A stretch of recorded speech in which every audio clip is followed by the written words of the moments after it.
buenas tardes. El día de hoy es sábado 9 de mayo del 2020. Quiero comentarles que esta sesión es una reproducción de una conferencia que tuvimos por Zoom en respuesta a la invitación que muy amablemente me hizo la Junta de Asistencia Privada del Estado de Querétaro. Esta fue el martes 5 de mayo, la que tuvimos una buena concurrencia virtual. Pues prácticamente me han pedido mucho que la reproduzca, pero no solo eso, sino que también con esto me he dado la oportunidad y la tarea de actualizarla al día de hoy, para que podamos hacer un comparativo y ver cuáles son las tendencias de esta enfermedad. Originalmente la sesión se llamó Medidas de Prevención para Grupos de Atención Prioritaria ante el COVID-19. Inicialmente me presento, soy el doctor Miguel Isaías Paredes Serrano, soy anatomopatólogo, director general de los laboratorios Biopat. Al lado izquierdo vemos los lugares donde tuve la oportunidad de formarme, en mi formación académica, y al lado derecho los lugares donde laboro y he laborado aquí en la ciudad de Querétaro. Estamos a sus órdenes en los teléfonos y el correo que están aquí anotados.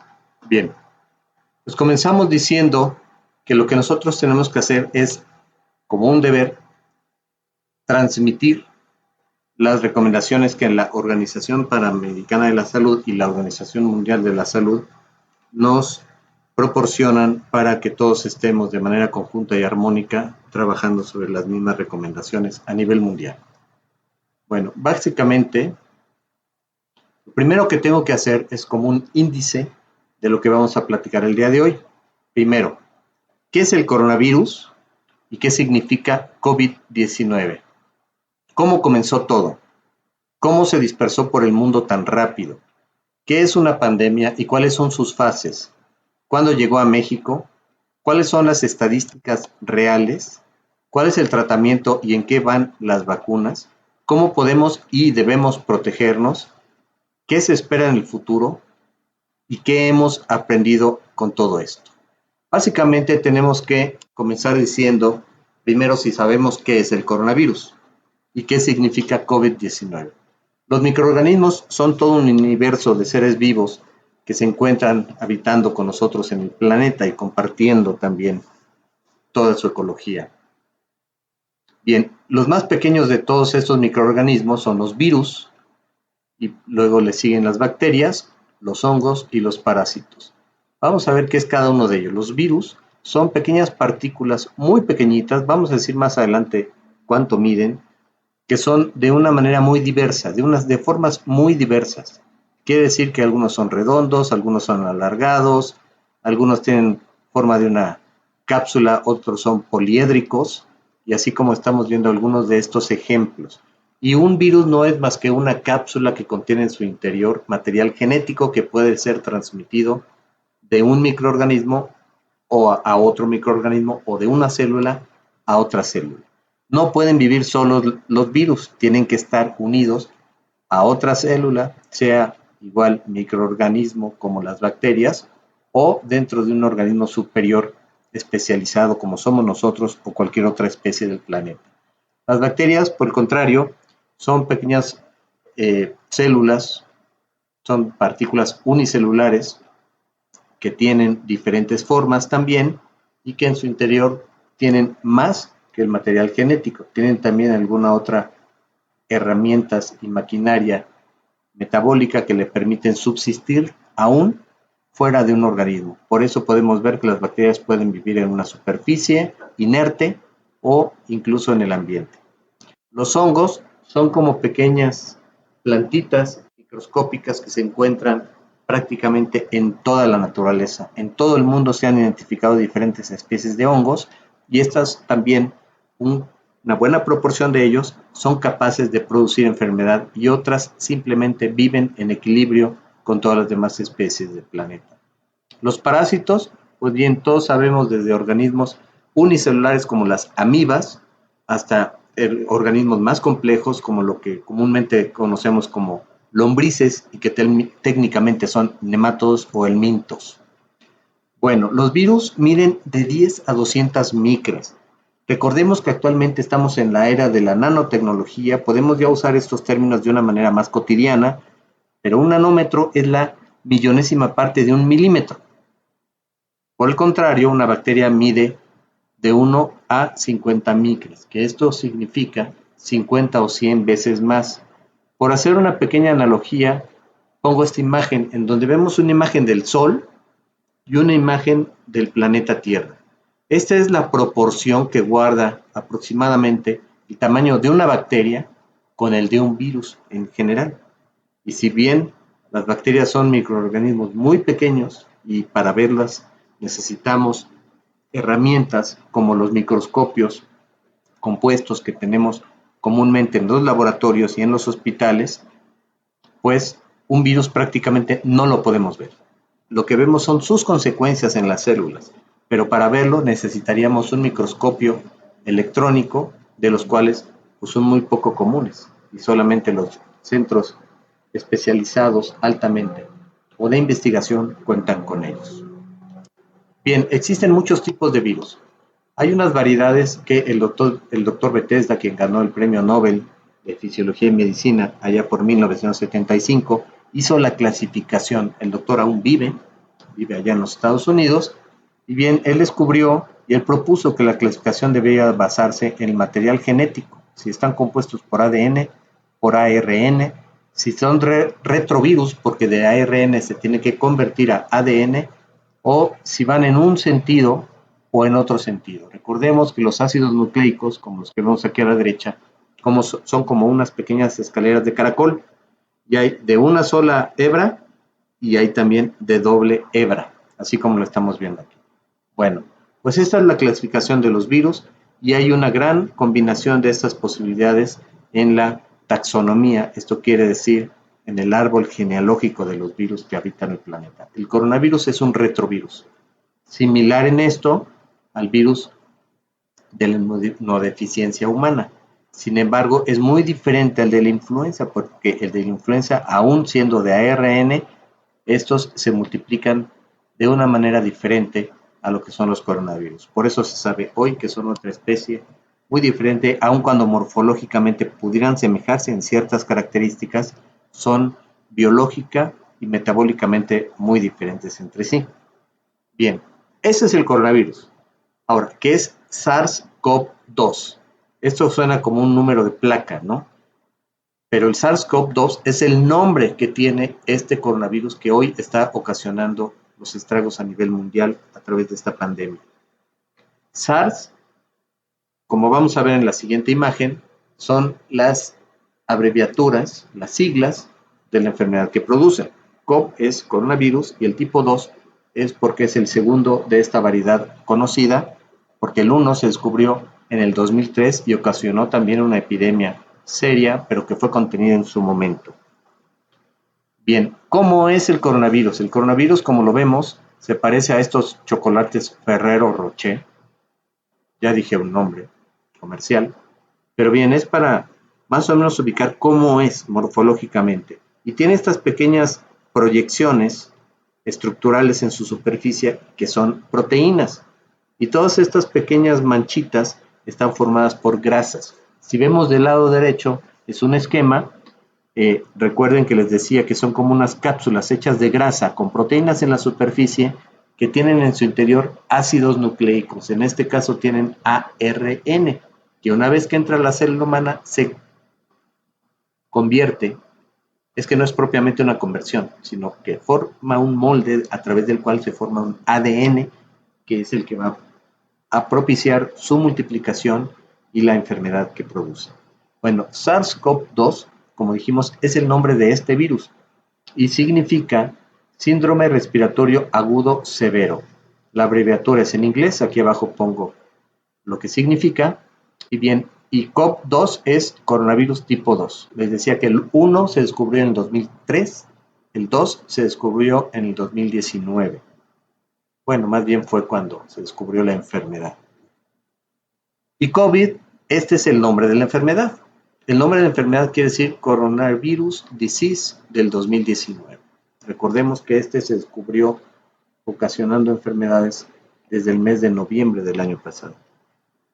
Bien, nuevamente regreso a esta imagen que nos da cuál es la escala entre el Sol y la Tierra para poder diferenciar cuánto mide una bacteria y cuánto mide un virus. Pues de manera análoga también, si una célula fuera el Sol, una bacteria es como la Tierra, de tal manera que un virus es como tan solo nuestro país, México, en relación al tamaño del Sol. Esa es la proporción que guarda el tamaño del virus con cada una de las células de nuestro cuerpo.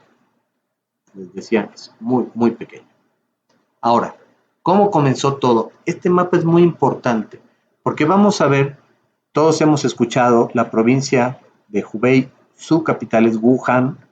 Bien, si encontramos en esta imagen, si trazáramos un triángulo entre las ciudades más importantes de China, que son Beijing, Shanghái y Hong Kong, vemos que está en el centro. Esto geográficamente le da un interés muy particular a esta provincia.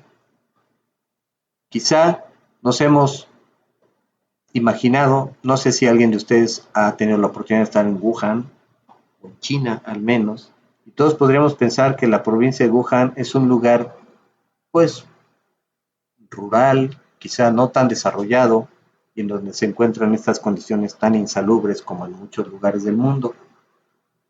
Pues yo investigando, tampoco he ido hasta allá, pero investigando encontré estas imágenes de Wuhan. Esto es Wuhan, China. Vean nada más, es como llegar a Nueva York.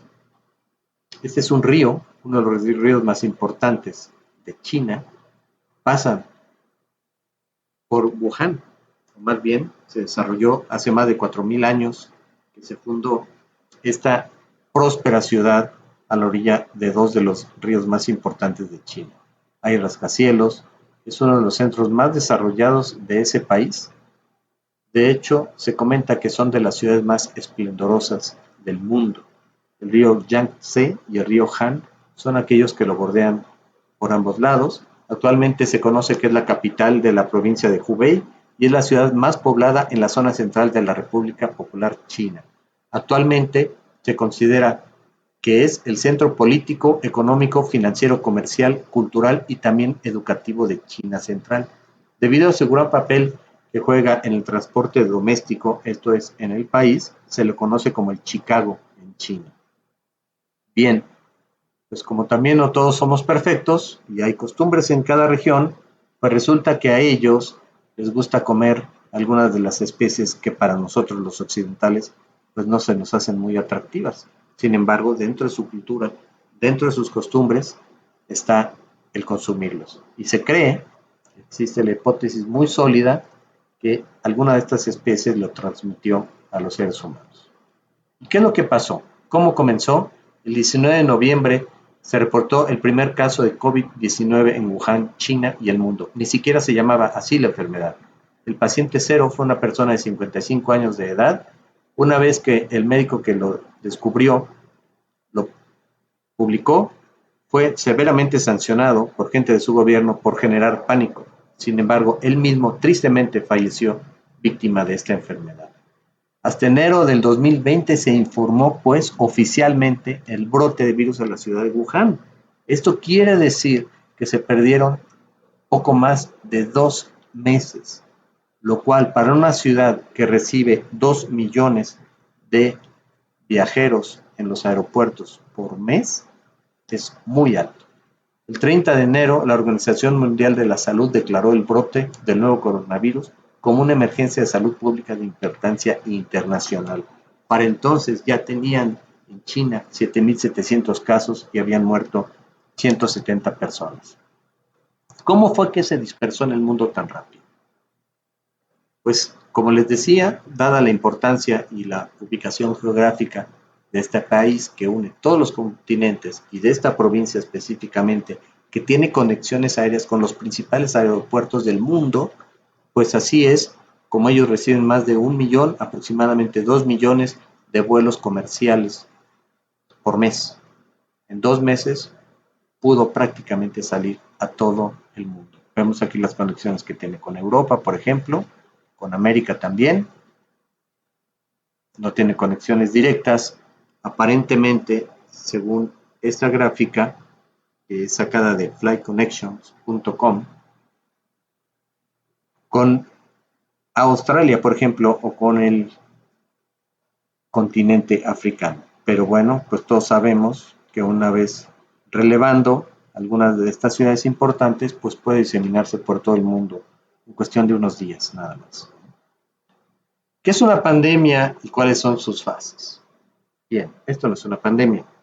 Una pandemia es básicamente, de acuerdo a la definición de la Organización Mundial de la Salud, es la afectación por una enfermedad infecciosa de los seres humanos a lo largo de un área geográficamente extensa que puede abarcar varios países e incluso continentes. Y esto es lo que está pasando actualmente. ¿Cuáles son las fechas que tenemos que tomar en consideración en México? El 28 de febrero, esto quiere decir poco menos de un mes después de que la OMS declarara la alerta internacional, tuvimos el primer caso de COVID. Ahí también perdimos un mes muy valioso. El 11 de marzo tuvimos el primer caso en Querétaro. Recuerden que estamos transmitiendo desde Querétaro y la plática está muy encaminado a nuestra provincia, pero también pueden investigar lo que está sucediendo en cada estado y en cada país donde ustedes se encuentren. El 19 de marzo tuvimos la primera muerte por COVID en México. El 23 de marzo se inició la jornada de sana distancia y la suspensión anticipada de clases. Yo le quitaría la palabra anticipada, aunque técnicamente así la consideran. El 29 de marzo, la primera muerte por COVID en nuestro estado. El 24 de marzo inicia la fase 2 y el 21 de abril inicia la fase 3. Si se fijan, aproximadamente existe un mes entre cada uno de estos eventos. ¿Cuáles son las fases que nosotros tenemos que considerar? ¿Qué es una pandemia? Ya dijimos, existen 5 fases e invariablemente toda pandemia tiene que pasar por las 5 fases. No puede brincarse una, no puede omitirse alguna. La fase 0 se da cuando se tiene el primer caso registrado, comprobado. La fase 1, cuando se declara oficialmente por la OMS el inicio de la pandemia, lo que ya dijimos que fue el 30 de enero. Y ya cada país tendrá que establecer, de acuerdo a los primeros casos que va presentando, cuándo comienza la fase 1, cuándo comienza la fase 2 y cuándo comienza la fase 3, que en nuestro país comenzó el 21 de abril. Actualmente nos encontramos en esta etapa y no sabemos todavía cuándo va a ser la 4 y cuándo va a ser la 5. Esperemos que sea cuestión de un par de meses cada una de ellas, porque de esta manera, casi terminando el año, estaríamos saliendo. Sin embargo, pues nadie tiene los datos suficientes como para poder decir cuál va a ser el comportamiento. Cabe entonces solamente mencionar que el día 21 de abril comenzó la fase 3 y que actualmente estamos en esta. Es cuando los contagios y las defunciones alcanzan su máximo punto. Y esto es muy importante enfatizar. Hoy vengo del hospital y hoy me he enterado de la situación que se está viviendo, al menos en el hospital donde yo me encuentro cotidianamente, y es grave. ¿Cómo podemos saber las estadísticas en el mundo? Afortunadamente, existen ya en México sitios en internet donde nosotros podemos ver gráficas en tiempo real de lo que está sucediendo. Tal es el caso de esta página que el día de hoy me voy a permitir dirigirme a ella para que podamos verla aquí en tiempo real en nuestra presentación. Una vez que ya nos encontramos en este mapa que se encuentra en tiempo real, nosotros podemos poner el cursor y ver qué es lo que está sucediendo en cada país. Por ejemplo, veamos, en los Estados Unidos llevan 78,986 fallecidos, mientras, por ejemplo, en Italia tuvieron 30,000 hasta el día de hoy. Igual en España. Casi la suma de los dos países, incluyendo la Gran Bretaña, son el caso del número de personas que han fallecido en los Estados Unidos, aunque geográficamente veamos el tamaño de cada uno de los países. En México, que es donde nos interesa, hasta el día de hoy tenemos 3,160 fallecidos. Y así podemos ir a cada lugar. No es verdad que en Rusia no hay muertos. Por supuesto que sí, hay casi 2,000 muertos hasta la fecha. Y así también en cada uno de los lugares, hasta los lugares más alejados como las Islas Malvinas, tienen casos en Chile, en Argentina, en Australia, en Nueva Zelanda, prácticamente en todos los países que nosotros podemos encontrar aquí en el globo terráqueo, existen casos. Por eso es una pandemia. Bien, pues regresamos nuevamente a nuestra presentación y otra de las cosas que nosotros tenemos que buscar es esta página en donde nos dice en tiempo real qué es lo que está pasando. Fíjense que esta es una gráfica que encontré el lunes para presentar el martes y llevábamos 3.6 millones de personas infectadas en el mundo. Sin embargo, a la fecha llevamos 4 millones prácticamente. Se llevan 278.853 defunciones hasta el día de hoy, hace una hora que fue la última actualización. Y algo muy importante que debo recalcar es cuál es la estadística en nuestro país. Voy a regresar a la anterior y en esta anterior vemos que en México teníamos 2.271 defunciones este martes, mientras que el día de hoy ya cambió, tenemos 3.160. Hemos subido 3 lugares hacia arriba. El primer lugar lo lleva a los Estados Unidos actualmente. Y esta es la página que nos puede direccionar hacia el sitio donde encontramos esta información. Si nosotros la amplificamos, podemos ver en tiempo real lo que está sucediendo. Se está moviendo, ¿sí? Observan cómo va cambiando segundo a segundo y minuto a minuto la información que se está recibiendo por este Centro Internacional de Inteligencia que prácticamente agrupa todos los casos a nivel mundial. Aquí nos va presentando gráficas y esto está en tiempo real. La información la dejo dentro de la descripción del video y ahí pueden encontrar las páginas para que cada uno, de acuerdo a su interés, pueda estar consultándolas constantemente. En nuestro país pasa lo mismo. Tenemos también un mapa que es liderado por la empresa El Economista. Aquí vamos a encontrar la información actualizada. Nosotros podemos poner nuestro cursor en lugar donde esté nuestro interés y podemos saber cuál es la estadística actual que tenemos en nuestro país. Vean cómo puedo yo ir viendo qué está pasando, por ejemplo, en Durango, qué está pasando en el Estado de México, qué está pasando en cada uno de los estados de la República y en cada uno de sus municipios.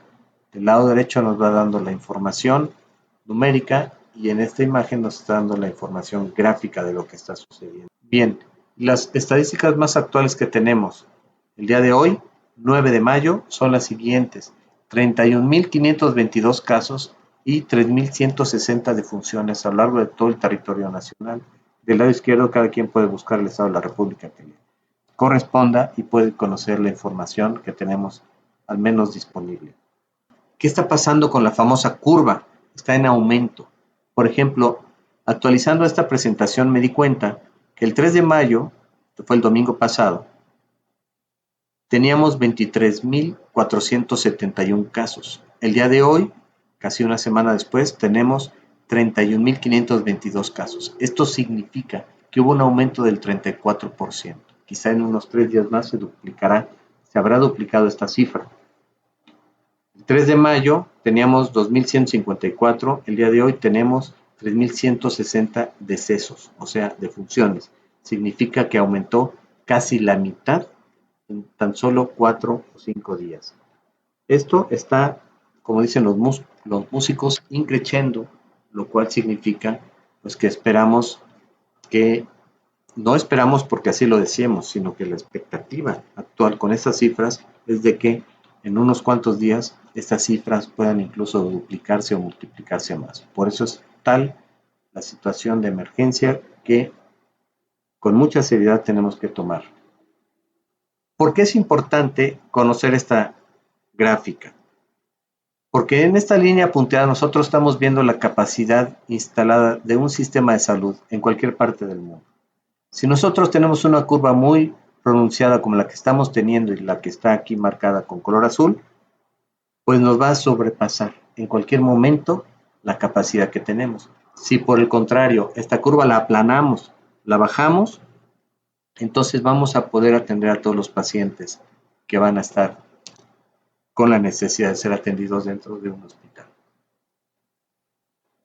Lo deseado es pues aplanar lo suficiente la gráfica para que no tengamos que sobrepasar nuestra capacidad.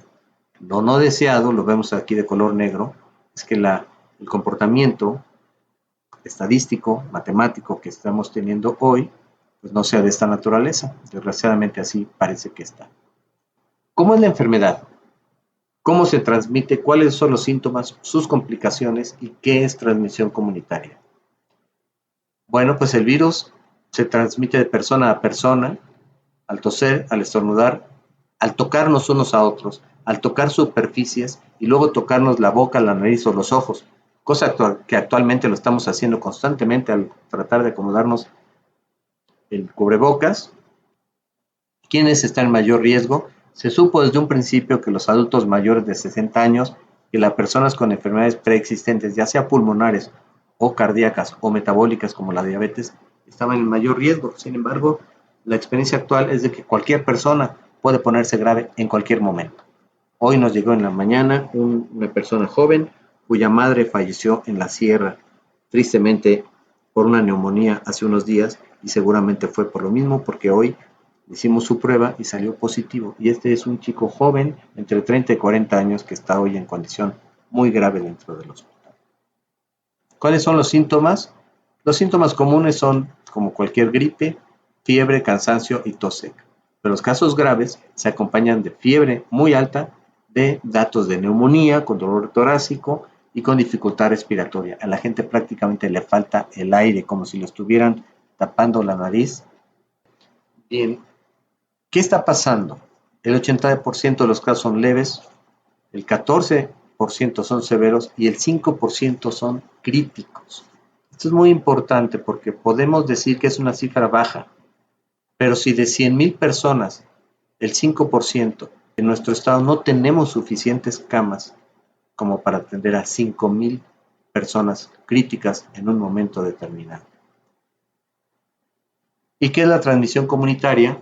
Es cuando ya no somos capaces de relacionar los casos confirmados a través de cadenas de transmisión.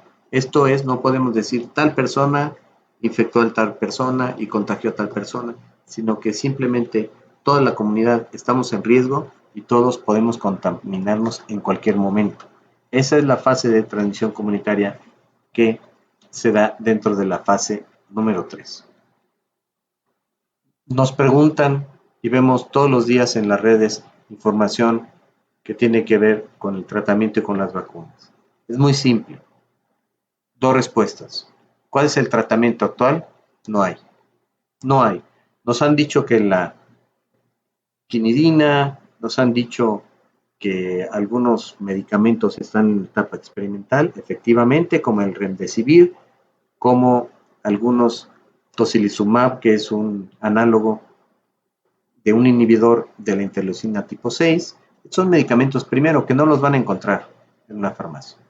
Y segundo, cuya dosis cuesta alrededor de 15 a 30,000 pesos y hay que poner una diaria. Entonces, y además, los resultados no son contundentes ni hay evidencia científica suficiente en la actualidad para poder decir que ese es el tratamiento de COVID-19. Por lo tanto, no hay tratamiento. ¿Y cómo van las vacunas? La respuesta es la misma. No hay. ¿Que están en investigación? Por supuesto, están en marchas forzadas. Muchos de los laboratorios más importantes del mundo, académicos, científicos, trabajando a marchas forzadas día y noche para pues tratar de acelerar el proceso. Sin embargo, en la actualidad no lo hay, ni tenemos una fecha clara para saber cuándo vamos a contar con ellas. Entonces, lo que debemos decir es que hay un manejo, no hay un tratamiento. Es como nuestro auto, lo podemos manejar, lo podemos conducir, pero no lo podemos reparar. Para eso hay gente especializada. Igual, las personas enfermas, ¿qué hacemos con un paciente sospechoso? ¿Qué hacemos con un paciente sintomático? ¿O qué hacemos con un paciente grave? La persona sospechosa lo tenemos que aislar y eso fue una alerta que se dio desde un principio. Viajaste, estuviste en riesgo, tuviste contacto con alguien positivo, conocido, tienes que aislarte por pura conciencia. El paciente sintomático lo tenemos que tratar como una gripa, con medidas generales, y aislarlo. El paciente grave necesita hospitalización y apoyo ventilatorio. Más allá de esto, No existe ningún otro tratamiento suficiente. ¿Cuáles son, pues, las recomendaciones y qué es lo que nosotros como personas, como ciudadanos, tenemos que hacer? Primero, debemos de estar a más de 1 metro con personas que tengan síntomas de gripe. Es más, con cualquier persona desconocida que no viva o conocida que no viva con nosotros, tenemos que estar a más de 1. Y yo le doy más tiempo, más espacio, 2 o 3 metros de distancia. Al toser o estornudar hay que cubrirnos. Es una conciencia, hasta con nuestra propia ropa, porque a veces ni siquiera el codo es suficiente para poder contener el aerosol que se produce cada vez que estornudamos. Por eso debemos de usar algún dispositivo de tela, ya sea el cubrebocas o nuestra propia ropa, para evitar a través de un estornudo o de toser contaminar a los demás. Hay que evitarse a toda costa tocarse los ojos, la nariz, la boca con las manos sin lavarse. ¿Y cómo nos lavamos las manos? Pues en todos lados ya está ampliamente difundido. En cualquier sitio de internet confiable pueden ustedes encontrar cuál es el lavado de manos que nosotros los médicos estamos acostumbrados de hace muchos años a llevar a cabo dentro de nuestras instalaciones o también dentro de los quirófanos. Pero ahora tiene que ser aplicable por toda la población. Bien, ¿cómo actúa el jabón? ¿Y por qué es más importante lavarse las manos con jabón que aplicarse gel de alcohol? Primero, por el lavado mecánico que tiene el jabón cuando nos lavamos y el agua al enjuagarnos. Pero también es una cuestión química. Recordemos esta imagen que les ponía donde las grasas forman una gran proporción de sus componentes en la superficie. Llega el jabón, lo desestabiliza y todas las grasas, al ser un detergente, las disuelve, las hace solubles en el agua y prácticamente se van con el lavado. Y con esto se pierde el ARN y con esto se destruye prácticamente el virus. Un buen lavado de manos es mejor que cualquier aplicación de antiséptico directamente a la piel y que finalmente va a terminar por evaporarse. ¿Y cómo debemos limpiar las superficies? Pues hay que evitar primero compartir utensilios, tanto de alimentos como de cualquier otro tipo, entre personas. No hay que andar tocando todo. Y algo muy importante, en los lugares donde nosotros nos encontremos y también en nuestro hogar, tenemos que usar un atomizador como esto que encontramos en cualquier tienda de dólar. Le podemos poner 1 litro de agua, esta es la proporción, con una cucharada de cloro y una cucharada de detergente líquido o cualquier líquido que se utiliza para limpiar los pisos, por ejemplo. Todos estos ya tienen la cantidad suficiente de detergente que va a ayudar a desinfectar las superficies y constantemente podemos acompañarnos de este atomizador y un trapo y limpiar nuestras mesas, las chapas de la entrada de nuestras casas, las manijas con las que abrimos el auto y todos los lugares que tengan contacto con la piel de cualquier persona. Usar cubrebocas ha sido tan controversial a lo largo de todos estos meses que realmente encontramos todo tipo de opiniones. Veamos estas imágenes y podríamos pensar quién de estas personas se encuentran más protegidas. Pero lo importante no es compararlas entre ellas. Lo importante es compararlas con personas que no traen cubrebocas. Si nosotros vemos esta imagen de la derecha, aún cuando tengan únicamente un cubrebocas de tela fabricado en casa o un dispositivo más profesional, obviamente de acuerdo al riesgo de cada persona, en un hospital ocupamos unos, pero en la calle ocupamos otros. Vean en la izquierda, pues prácticamente no están protegidos. Y si me preguntan quiénes están más protegidos, pues es como ver esta imagen. ¿Quiénes están más protegidos? ¿Sí? Por lo tanto, el uso de cubrebocas, sea de este tipo, de este tipo, de este tipo, de este tipo o de cualquier otro, es obligatorio. Sobre todo sabiendo que estamos en esta etapa 3, que es cuando el mayor número de contagios y de defunciones vamos a tener y estamos teniendo. Por lo tanto, podemos encontrar muchos tutoriales de cómo hacerse un cubrebocas en casa, hay de diferentes colores, incluso ya las maravillosas artesanas que tenemos en nuestro país los están generando y por supuesto Lele no podía faltar en los diseños. En nuestro estado de Querétaro, como les decía, que es donde yo me encuentro, estamos formando parte del sistema de Salud, pues nuestro gobernador acertadamente tomó estas medidas. Primero, son 12 puntos. Sanciones a quienes no acaten las medidas. Penas a quienes agredan al personal de salud del Estado. Mayores sanciones a quien cometa violencia familiar. Uso de cubrebocas es obligatorio en todos los espacios públicos. Limitar los traslados no esenciales e innecesarios. El tránsito en vehículo particular debe hacerse solamente con un máximo de 2 adultos. Hay excepciones con niños, pero deberán demostrar que su traslado es indispensable. Todo conductor de un servicio público, ya sea un autobús, un taxi o cualquier otro tipo, debe usar cubrebocas y no puede llevar un taxi más de 2 personas como pasajeros, debiendo estas viajar en el asiento posterior. Las autoridades sanitarias podrán realizar operativos en cualquier momento, aun cuando haya o no aglomeraciones. Se sancionará a las personas que convoquen reuniones públicas o privadas. La Policía del Estado y los municipios podrán hacer uso de sus facultades de verificación. Se prioriza la vialidad para los vehículos de emergencia y hay puestos de verificación en todos los accesos del Estado, con cada uno de los estados colindantes vecinos. Y si una persona es sorprendida en un desplazamiento no necesario, será detenido y se registrará en un sistema, en una plataforma, porque si es reincidente será acreedor a una sanción. Estas son medidas que estamos llevando a cabo aquí en el estado de Querétaro. Y bien, nos acercamos al final de esta conferencia y antes de esto vamos a decir qué se espera en el futuro. ¿Cuál va a ser el comportamiento, lo que los científicos llaman o llamamos la cinética del virus? ¿Qué va a pasar? ¿Cuál va a ser su comportamiento? Sabiendo que puede haber 1 o 2 o 3 cambios de estaciones de este año, pues la respuesta es la siguiente. Nadie lo sabe.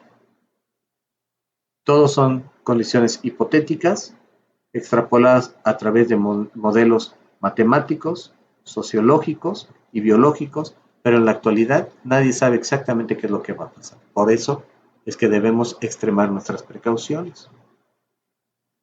Y al final, la última pregunta de todas es, ¿qué hemos aprendido?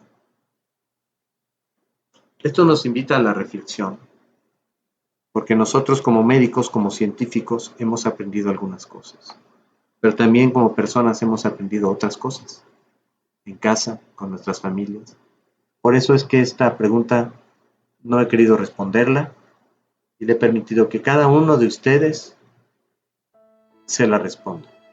Cada uno en su familia, con su pareja, en su negocio, en su trabajo, en su actividad y en su propia persona, que hemos aprendido, porque todo nos trae una lección. Pues yo les agradezco mucho su atención. Quiero despedirme dejándole algunas de las imágenes de compañeros nuestros del sistema de salud que se encuentran en todas partes del mundo y que pues estos son los mensajes que nos dejan el día de hoy.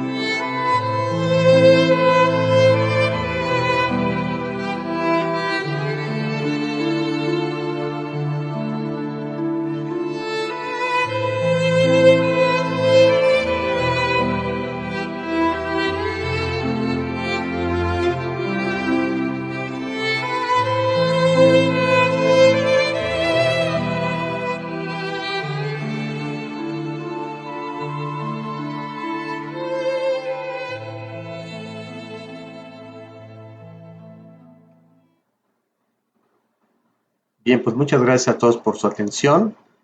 Me despido, nuevamente agradezco a los directivos de la Junta de Asistencia Privada del Estado de Querétaro y a cada uno de ustedes por prestarnos su tiempo para tener atención de esta presentación. Nuevamente me despido, mi nombre es Miguel Isaías Párez Serrano, soy anatomopatólogo, trabajo en la ciudad de Querétaro, en los lugares que vemos a la derecha, a la izquierda los lugares donde me formé y al centro abajo los lugares y números donde me pueden contactar y estoy a sus órdenes. Muchas gracias.